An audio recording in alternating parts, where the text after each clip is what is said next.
পাকিস্তানের নেওয়াজের হ্যাট্রিক সহ ফাইফারে ফাইনাল জিতল পাকিস্তান। এশিয়া কাপের আগে প্রস্তুতি হিসাবে ত্রিদেশীয় সিরিজ খেলেছে সংযুক্ত আরব আমিরাত, পাকিস্তান ও আফগানিস্তান, যেখানে রাউন্ড রবিন লিগ শেষে পাকিস্তান ও আফগানিস্তান ফাইনালে উঠেছিল।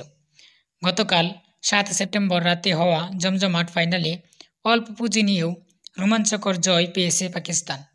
মাত্র 141 রানের পুঁজি নিয়েও আফগানদের 15.5 ওভারে 66 রানে অল আউট করে 75 রানের বড় ব্যবধানে ফাইনাল জিতেছে পাকিস্তান। উল্লেখ্য, শারজায় পাকিস্তানের জয়ের নায়ক মোহাম্মদ নেওয়াজ এই স্পিনিং অলরাউন্ডার দলের হয়ে দ্বিতীয় সর্বোচ্চ 25 রান করার পর বল হাতে 5 উইকেট নেওয়ার পথে হ্যাট্রিক করেছেন। বাঁহাতি এই স্পিনার হ্যাট্রিক পেয়েছেন 2 ওভার মিলিয়ে। ষষ্ঠ ওভারে শেষ 2 বলে দারুইশ রাসুলি ও আজমতুল্লাহ উমরজাইকে ফেরান তিনি। এরপর অষ্টম ওভারে প্রথম বলে ইব্রাহিম জাদরানকে স্টাম্পিংয়ে ফাঁদে ফেলে হ্যাট্রিক উইকেট পেয়েছেন মোহাম্মদ নেওয়াজ।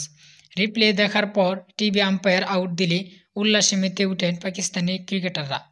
একই ওভারে চতুর্থ বলে করিম জান্নাতকে এলবিডব্লিউ করে চতুর্থ উইকেট নেওয়া নেওয়াজ পঞ্চম উইকেট পেয়েছেন আফগানিস্তানের অধিনায়ক রাশিদ খানকে আউট করে। রাশিদ খান, ইব্রাহিম জাদরান, নূরদের সেই হাসিটা ম্যাচ শেষে নিশ্চিতভাবে ছিল না। ত্রিদেশীয় সিরিজের ফাইনালে 142 রানের লক্ষ্য পাওয়া দলটা মুখ থুবড়ে পড়ে মোহাম্মদ নেওয়াজের বাঁহাতি স্পিনে।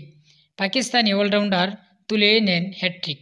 75 রানের হারে ম্যাচে আফগানিস্তান অলরাউন্ডার হয়ে যায় 66 রানে, যা একটি টি-20তে তাদের দ্বিতীয় সর্বনিম্ন রানে অল আউট হওয়ার লজ্জা।